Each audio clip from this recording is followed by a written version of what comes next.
할렐루야. 부활하신 주님을 찬양하고 하나님께 영광을 돌립니다.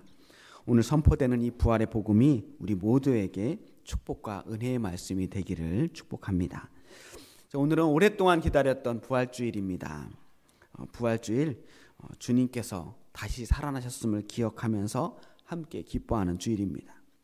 사실 초대교회의 가장 중요한 메시지는 예수님께서 그리스도였다라고 하는 사실과 함께 사람들이 십자가에 못 박았던 그 예수님이 다시 살아나셨다라고 하는 이 부활의 복음이었습니다.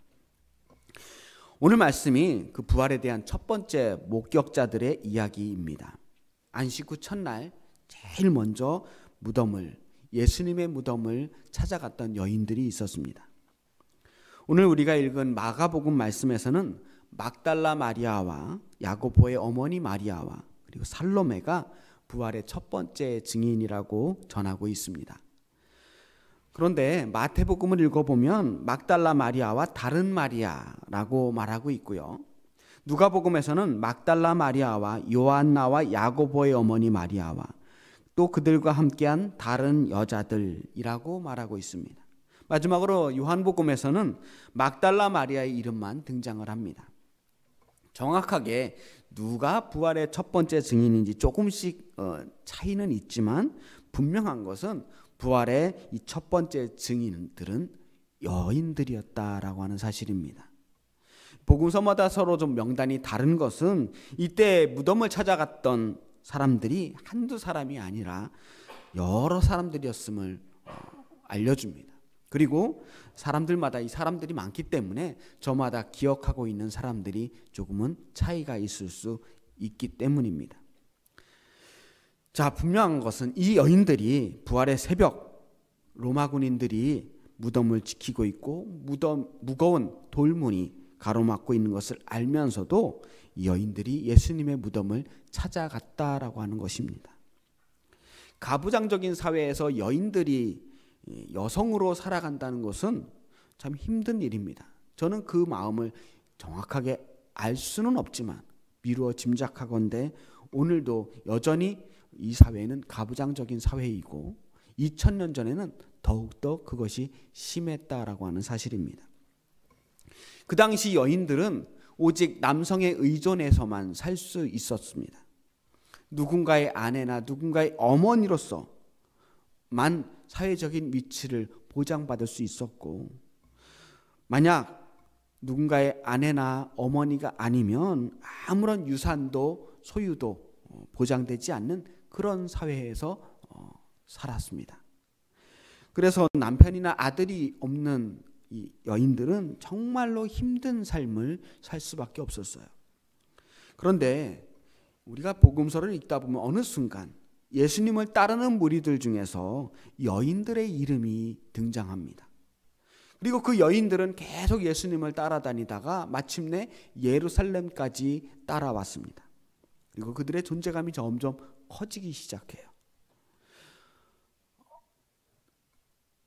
당시의 상황에서 남편이 있는 여인들이 혼자서 이렇게 먼 여행을 단독적으로 할 수 있지 않았습니다.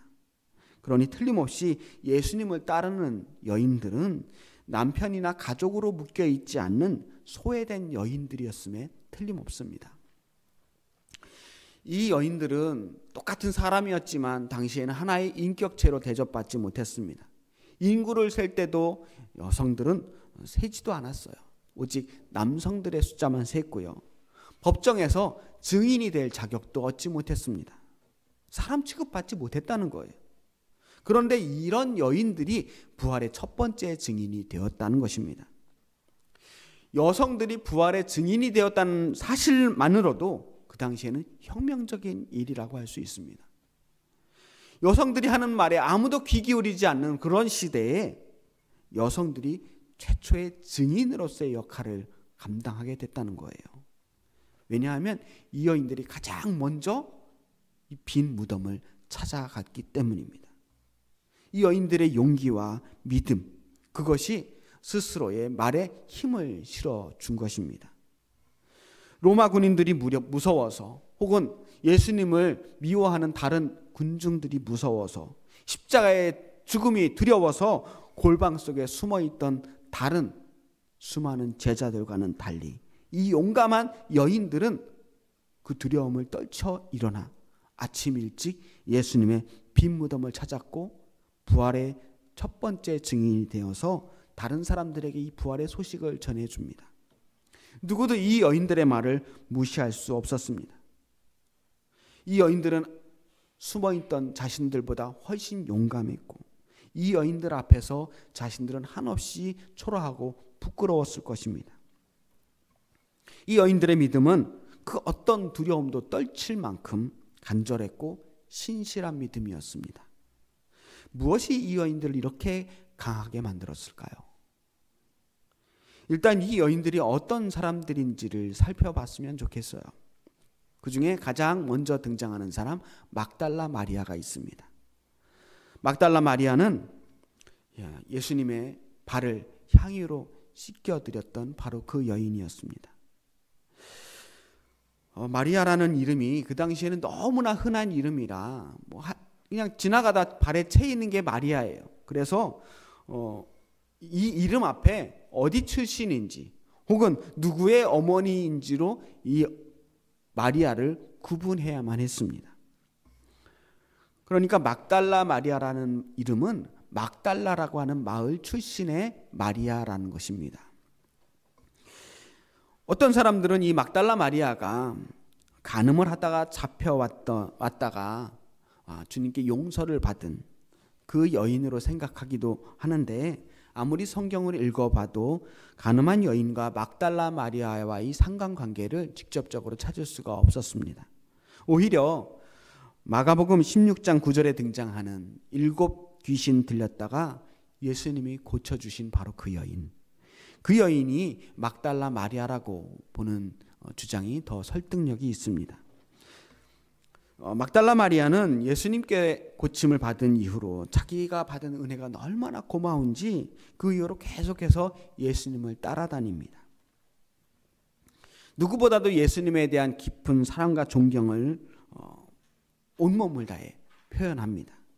예수님이 돌아가시기 전에 값비싼 향유를 뿌려가며 닦아준 것도 그런 마음의 표현입니다. 또 한 여인이 있죠. 야고보의 어머니가 있습니다. 야고보의 어머니는 누굴까요? 야고보는 예수님 동생의 이름입니다. 다시 말해서 야고보의 어머니는 예수님의 어머니예요. 성모 마리아. 예수님을 낳고 나서 사람들은 성모 마리아라고 부르는데요. 이 여인이 예수님을 낳고 또 다른 형제들을 낳았다는 사실, 그런 사실을 좀 불편해하는 사람들이 있습니다. 그래서 어떤 사람들은 이 야고보와 다른 형제들, 예수님의 어머니 마리아와 남편 요셉 사이에서 나온 다른 동생들, 야고보와 요셉, 시몬과 유다, 그리고 여동생 2명, 이 예수님의 형제들을 사촌 동생일 것이다 라고 말하는 사람들도 있습니다. 하지만 분명하게 성경은 여러 곳에서 예수님의 형제에 대해서 직접적으로 설명하고 있습니다. 그 중에서도 특히 야고보라고 하는 이 예수님의 동생은 예수님이 승천하신 후에 베드로와 함께 초대교회의 아주 중요한 지도자가 됩니다. 하여튼 이 사실로 우리가 알 수 있는 것은 예수님의 어머니 마리아는 특별하고 거룩하기만 한 어떤 신적인 존재가 아니라 지극히 평범한 어머니, 인간 어머니 마리아였다라고 하는 사실입니다. 이 어머니 역시, 예수님 어머니 역시 예수님의 무덤을 찾아온 여러 여인들 중에 한 사람이었습니다. 그리고 또 한 사람, 살로메라는 여인도 등장합니다. 살로메는 누구일까요? 부활의 증인에 대해서 누가복음에서도 등장하는 살로메 대신 다른 사람의 이름이 나와요. 요한나와 야고보의 어머니 마리아라고 하는 사람이 등장하는데 이 사람이 살로메예요. 요한나와 야고보, 요한나는요 요한의 히브리식 이름입니다. 그러니까 요한과 야고보. 자, 야고보와 요한 하니까 예수님의 12 제자 중에 이 사람이 있음을 알 수 있습니다. 세베대의 아들 야고보와 요한이에요. 이 두 제자의 어머니가 바로 살로메입니다. 마태복음에서는요, 이 살로메가 자신의 아들들이 각각 예수님의 좌우편에 앉게 해달라고, 높은 자리 하나 차지하게 해달라고 청탁을 하는 장면이 나오는데요.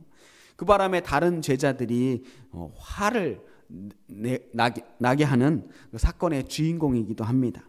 치맛바람이 대단한 엄마일 수도 있겠지만 그만큼 이 두 아들에 대한 사랑과 정성이 대단했던 어머니였습니다. 얼마나 자식을 사랑했는지 자식들이 예수님을 따른다고 하니까 자신도 모든 것을 내버려두고 이 자식을 따라 예수님을 따라온 겁니다. 야고보와 요한은 베드로와 더불어서 예수님께서 가장 사랑하시고 신뢰했던 제자 중에 한 사람들이었고, 또 어느 곳이나 데리고 다닐 만큼 믿음직스러운 제자들이었습니다. 이 두 아들이 예수님께 이렇게 사랑받으며 충성스러운 제자가 되는 동안에 이들 어머니 살로메는 아들의 뒷바라지를 하며 또한 함께 예수님을 따르는 제자가 되어가고 있었습니다. 또 이름을 알 수 없지만 다른 여인들도 있다고 말합니다. 저마다의 사연들이 있었겠죠. 자, 예수님에 대해서 가지고 있는 이야기는 각 여인들마다 조금씩 다르지만 한 가지 공통점이 있어요. 예수님에 대한 간절한 사랑이 있었다라고 하는 것입니다. 그래서 이 사랑 때문에 그 어떤 제자들도 하지 못했던 일들을 하게 됩니다. 이들의 행동은 결코 충동적이거나 감정적으로 일어난 돌발 행동이 아니었습니다. 그들은 이 부활의 아침을 미리 준비했어요. 1절 말씀 하반절에 보면 그들은 예수께 바르기 위해 향품을 사다 두었다라고 말합니다. 예수님의 시신의 예의를 갖추기 위해서 미리 준비한 겁니다. 자, 다른 사람들도 그랬겠지만 사실 이 여인들도 예수님이 정말로 부활할 거라고 믿지는 않았어요. 이 부활이라고 하는 사건은 사람들의 기대 밖에 있는 일이거든요. 이미 그들은 바로 눈앞에서 예수님께서 처참한 몰골로 십자가에서 돌아가시는 걸 두 눈으로 똑똑히 본 사람입니다. 도저히 다시 살아날 수 없는 모습으로 돌아가셨단 말이에요. 그리고 그 예수님이 돌아가시고 시신을 내려서 장례를 치르는데 정식으로 제대로 예의를 갖춰서 장례를 치를 수 없었습니다. 이미 저녁 때 돌아가셨는데 해지기 전에 시신을 안치해야만 합니다. 유대인의 율법상 해가 떨어지면 시신을 만질 수 없어요. 장례를 치를 수 없기 때문에 급하게 수습해서 동굴 무덤에 임시로 모셔둔 상태입니다. 그나마 미리 준비된 묘지가 없기 때문에 어쩔 수 없이 남의 묘지에 잠깐 신세를 지고 있는 겁니다. 자, 이스라엘의 묘지는 기본적으로 가족묘지입니다. 사람들이 죽으면 자신의 가족들이 대대로 쓰고 있는 이 동굴 가족묘지에 모시게 돼요. 동굴 한켠에는 그 전에 할아버지와 할아버지의 할아버지, 조상 대대로 돌아가셨던 모든 조상들의 뼈들이 차곡차곡 모여 있습니다. 그 동굴에 시신이 다 썩을 때까지 기다렸다가 모든 살이 다 썩고 나면 유골만 따로 수습해서 조상들의 뼈 사이에 함께 보관을 합니다. 그렇게 모든 가문의 사람들이 한 동굴에 모여서 그곳에서 가족묘를 이루고 있는 것이죠. 그래서 그걸 보고 열조에게로 돌아간다, 내 조상들에게도 돌아간다라고 표현을 하는 거예요. 내 조상들이 묻혀있는 그 가족묘지에 나도 돌아간다. 이게 열조에로 돌아간다는 뜻이거든요. 우리가 잘 알고 있는 아브라함은 막벨라 밭에 묘지를 사서 그곳에 굴을 파고 묘지를 만듭니다. 그리고 그곳에서 아브라함과 사라와 이삭과 야곱과 요셉 모든 그 가족들이 그곳 죽고 나서 그 묘지에 묻히게 돼요. 근데 예수님은 아리마대 사람 요셉의 동굴 묘지에 묻히게 됩니다. 너무나 촉박한 나머지 그야말로 일단 이 시신을 거치할 곳이 필요하니까 이 남의 무덤에 임시로 보관해 둔 것입니다. 그리고 다른 사람은 몰라도 이 여인들은 예수님을 그런 식으로 모시는 것에 대해서 무척이나 마음이 불편했던 거예요. 너무 마음이 아픈 거죠. 우리가 사랑하는 예수님이 저렇게 대충 수습해서 아무렇게나 버려둔 채로 저렇게 남의 묘지에 팽개쳐 있는 것이 못내 마음이 아팠습니다. 그래서 이 여인들은 예수님의 장례를 제대로 치러드리기로 결심한 겁니다. 시신을 제대로 닦고 그곳에 향품을 바르고 온전히 모시기 위해서 향품을 준비하고 장례를 다시 치러드리기 위해서 이 묘지에 가는 겁니다. 이 향품이라고 하는 것은 시신이 썩는 냄새를 좀 방지하기 위해서 사용하는 대표적인 장례용품이에요. 사실 이 향품을 가지고 준비를 해서 갔지만 정말 그 사람들이 묘지에 들어가서 제대로 장례를 치를 수 있을 거라는 장담을 할 수는 없었습니다. 이미 혹시라도 남은 제자들이 예수님의 시신을 훔쳐갈까 봐 그 무덤 묘지 앞에는 로마 군인들이 무장을 한 채 지키고 있었습니다. 게다가 그 묘지도 큰 돌문을 만들어서 가로막고 있었습니다.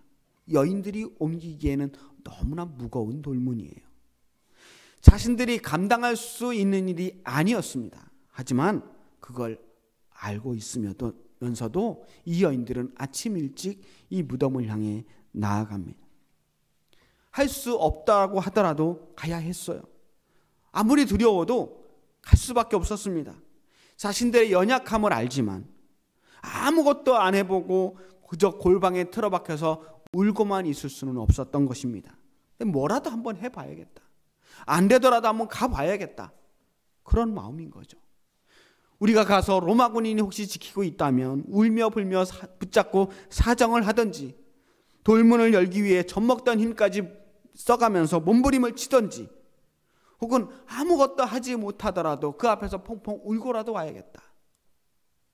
그게 그들이 그 아침 예수님 앞으로 예수님의 묻혀있는 그 무덤 앞으로 달려간 이유일 것입니다. 그게 바로 이 여인들의 마음이었어요. 그만큼 예수님을 사랑했기 때문이었습니다. 무덤에 그들이 도착했을 때 부활하신 주님께서는 이미 그 무덤 안에 계시지 않았습니다. 돌문이 열려져 있었고 빈 무덤만이 있었습니다. 로마 군인들은 깊은 잠에 빠져 있고 그 돌문 곁에 웬 청년이 있었다고 합니다. 그 청년이 바로 천사였어요. 그 천사는 여인들에게 예수님의 부활의 소식을 전해줍니다. 이 사복음서에서 조금씩 순서는 다르지만 천사를 만나서 부활의 소식을 듣게 된 여인들은 얼마 지나지 않아 예수님을 만납니다. 여인들은 그리고 이 부활의 소식을 제자들에게 가장 먼저 알려주는 첫 번째 증인이 된 겁니다. 왜 하필 이 여인들이었을까? 왜 이 여인들이 부활의 증인이 되었을까 생각해 봅니다. 아까도 말씀드렸지만 여인들은 당시 법적인 증인의 자격이 없던 보잘것없는 사람들이었습니다. 사람 취급받지 못했던 사람들이었습니다. 그럼에도 불구하고 하나님께서는 왜 이 여인들을 부활의 첫 번째 증인으로 선택하시고 세워주셨을까요? 증인의 자격에는 신분에 있지 않았습니다. 정말로 증인이 되기 위한 가장 중요한 요건이 무엇이냐 하면 그 사건을 직접적으로 목격한 사람이 증인의 자격이 됩니다. 빈 무덤을, 이 활짝 열린 돌문을, 그리고 부활하신 주님을 직접 눈으로 똑똑히 본 사람만이 증인이 될 자격이 있습니다. 사실 이 여인들이 증인이 되기 위해서 이 돌문 앞에 온 것이 아닙니다. 예수님의 무덤을 내가 부활의 첫 번째 증인이 돼야지 하고 달려온 게 아니란 말입니다. 그냥 예수님 무덤 앞에 왔는데 때마침 예수님은 부활하셨고 그냥 발견하게 된 거예요. 눈에 띄게 된 겁니다. 그 사람들이 그 장면을 직접 봤던 이유로 증언에 힘이 실립니다. 내가 직접 봤다는데요. 내 눈으로 똑똑히 부활의 현장을 목격했다. 부활하신 예수님을 직접 만나서 말씀을 들었다. 이것만큼 확실한 증언이 어디 있겠습니까? 세상에 아무리 보잘것없고 연약하고 무시당하는 사람이라고 할지라도 현장에서 사건을 목격한 사람의 그 증언의 힘은 강력합니다. 그리고 그들의 증언대로 부활하신 예수님께서는 이제 제자들 앞에서 또 다른 무리들 앞에서 나타나기 시작합니다. 마가의 다락방에도, 엠마오로 가는 그 길 위에도, 갈릴리 바닷가에도 예수님이 직접 찾아오셔서 자신의 부활을 증명하셨습니다. 이 여인들의 증언이 맞았다라는 거예요. 자, 이제 우리가 오늘 이 부활의 말씀을 들으면서 여인들이 부활의 첫 번째 증인이 되었던 것처럼 우리들도 부활의 증인이 되어야 한다라고 하는 결심을 해야 하는 순간입니다. 사실 이런 표현은 이제 부활절마다 너무나 많이 들어서 상투적인 표현이 되었죠. 우리도 부활의 증인이 됩시다. 우리도 부활에 동참합시다 라고 하는 이야기 참 많이 들었을 것입니다. 그런데 아무리 식상해도요, 이 말씀만큼 부활의 의미에 대해서 제대로 설명해 주는 말씀이 없는 것 같아요. 사실 죽었다가 다시 살아난 사람이 예수님 한 분밖에 없었을까요? 성경에만 해도 굉장히 많이 나타납니다. 구약에 보면요, 엘리야 선지자가 살려준 사르밧 과부의 아들이 있고 엘리사가 살려준 수넴 여인의 아들이 있습니다. 신약에서 예수님께서 살려주신 나사로와 나인성 청년도 있고요. 베드로가 살려준 다비다라고 하는 여제자, 바울이 살려준 유두고라고 하는 청년도 있어요. 많은 사람들이 죽었다 살아났어요. 그런데 아무도 그들의 부활에 대해서 찬양하거나 아직도 그 부활을 기념하고 있지는 않습니다. 왜냐하면 그들은 다시 살아났지만 결국은 시간이 지나서 다시 또 죽었거든요. 오늘날에도 사실 가끔씩 해외 토픽에 보면 죽었다가 며칠 만에 살아났다라고 하는 사람들의 이야기를 듣게 됩니다. 장례를 3일장을 치르잖아요.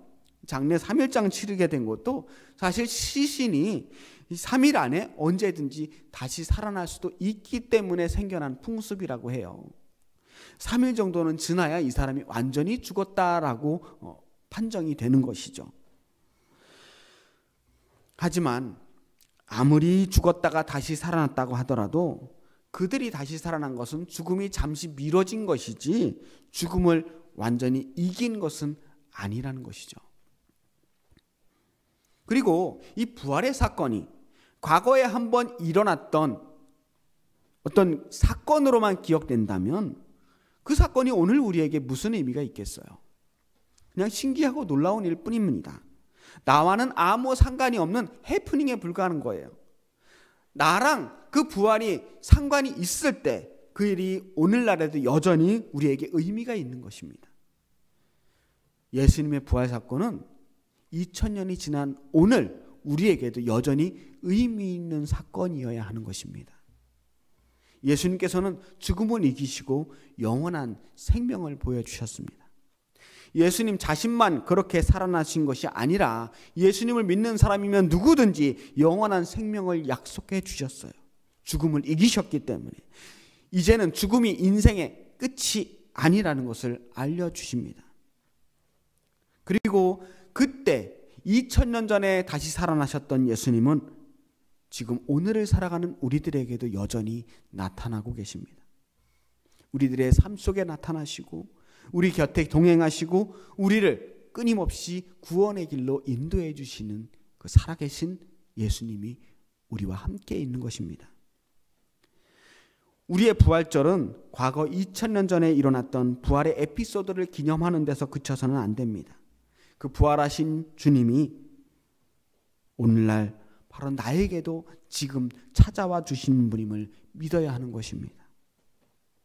우리의 삶 속에 여전히 살아계시고 부활하신 주님이 오늘 여전히 우리를 만나 주신다라고 하는 사실을 믿으시기 바랍니다. 그 부활하신 주님을 우리의 삶 속에서 오늘 우리가 만날 때 비로소 우리도 부활의 증인이 될 수 있습니다. 부활의 증인이 되는 것은 믿음이 강해야만 가능한 것이 아닙니다. 대단한 일을 해야만 가능한 것도 아닙니다. 그저 주님을 만나려는 마음, 그 무덤 속에 찾아간 여인들처럼 나를 사랑하시는 그 주님에 대한 사랑, 아침 일찍부터 주님을 향해 발걸음을 옮기는 그 간절한 마음, 그 발걸음이면 충분합니다. 향품을 들고 찾아온 여인들을 제일 먼저 만나주시면서 부활의 증인으로 세워주셨던 주님을 기억하시기 바랍니다. 그 주님께서는 오늘도 우리를 부활의 증인으로 세우셨습니다. 오늘 이 아침 주님의 부활의 소식을 듣기 위하여 교회로 발걸음을 옮기신 여러분들, 오늘 이 시간 우리도 부활의 증인이 되는 것입니다. 다시 사신 예수님을 만나기를 사모합시다. 그리고 다시 사신 주님은 이미 이 부활의 아침 우리를 기다리고 계셨습니다. 죽음을 이기시고 다시 살아나셔서 우리를 만나기 위해 우리보다 먼저 우리를 찾아오신 것입니다. 주님께서는 우리의 영혼을, 우리의 이 지치고 상한 심령을 깨워주시며 다시 살아나게 해주실 것입니다. 이 부활의 아침 우리 모두 부활하신 주님을 만나며 부활의 증인으로 주님과 영원한 생명에 함께 동참하는 저와 여러분이 되시기를 주님의 이름으로 축복합니다. 기도하겠습니다. 살아계신 아버지 하나님, 죽음을 이기시고 우리에게 구원과 생명을 선물하시기 위해 부활의 첫 열매가 되신 예수님을 찬양합니다. 오늘 그 살아계신 주님께서 이 자리에 함께 계심을 믿습니다. 우리도 부활의 증인이 되게 하시고 어디서나 부활의 소식을, 우리의 생명이신 예수님을 전하는 부활의 증인으로 살아가게 하여 주옵소서. 예수 그리스도의 이름으로 기도합니다. 아멘.